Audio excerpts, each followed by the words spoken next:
ہم ایک ایسے شخص کا ذکر کر رہے ہیں جو زبردستی مجتہدین کی صف میں داخل ہونا چاہتا ہے، ایسا شخص جسے کرسمس ڈے منانے کا بھی غیر معمولی شوق ہے، اور جو فرقہ باطلہ کے پیچھے نماز پڑھنے کو نہ صرف جائز کہتا ہے بلکہ دل سے پسند بھی کرتا ہے۔ جماعت مل جائے نماز پڑھیں اور حسن ظن کے ساتھ نماز پڑھیں، اللہ قبول کرنے والا ہے۔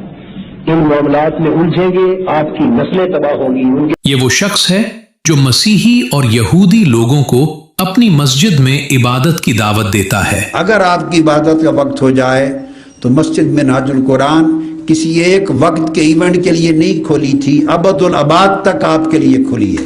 اور مسیحی حضرات کو اپنے بھائی کہہ کر مخاطب کرتا ہے، جس میں ہمارے مسیحی بھائی طاہر القادری کی پذیرائی اہل سنت کے حلقوں میں واقعی باعث حیرت ہے، اس لیے کہ یہ کوئی چھپی ہوئی بات نہیں کہ وہ اہل سنت کا نمائندہ نہیں ہے۔ اس کی اپنی کتابیں، خصوصاً فرقہ پرستی کا خاتمہ، جو برسوں پہلے منظر عام پر آ چکی ہیں، صاف بتا رہی ہیں کہ اس کے نزدیک بریلوی، دیوبندی وغیرہ سب ایک جیسے ہیں۔ اس کے مطابق ان میں صرف تعبیر اور تشریح کے اختلافات ہیں۔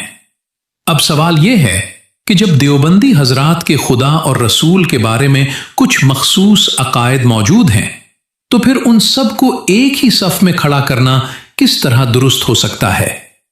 اسلام نہاد طاہر القادری سے پوچھئے، جو اس بات کا دعویٰ دار ہے کہ بریلوی اور دیوبندی میں صرف تعبری اور تشریحی اختلاف ہے، یعنی اس اختلاف کو وہ لفظی بتاتا ہے تو اس کے طور پر یہ اختلاف حقیقی اور معنوی نہیں۔ اس کا صاف مطلب یہ ہے کہ بریلوی اور دیوبندی باہم ایک معنی و مفہوم کے قائل ہیں، اختلاف صرف لفظ میں ہے، باعتبار معنی دونوں ہم عقیدہ ہیں۔ اس سے بڑھ کر سفید جھوٹ کیا ہو سکتا ہے؟ ناظرین دیکھیے کہ وہ کس طرح سنیوں کی آنکھیں میں دھول چونک رہا ہے، اور اسے پوچھیں کہ وہ کون سا سنی ہے جس کا خدا کے بارے میں یہ اعتقاد ہے کہ وہ جھوٹ بول سکتا ہے جو ختم نبوت کا منکر ہو، اور خاتم النبیین کے بعد نئے نبی کا آنا ممکن جانتا ہو۔ وہ کون سا سنی ہے جو نبی کے علم کو جانوروں اور پاگلوں کے علم کے برابر بتائیں؟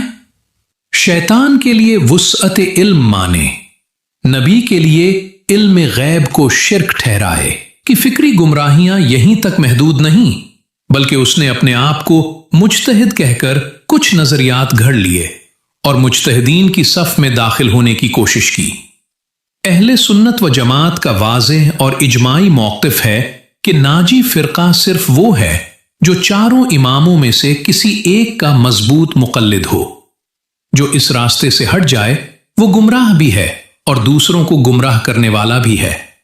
اہل سنت کا اصول ہے کہ کسی بھی مسئلے میں اپنے امام کے مسلک اور موقف سے ہٹنا جائز نہیں، مگر طاہر القادری نے اسی اصول کو توڑا۔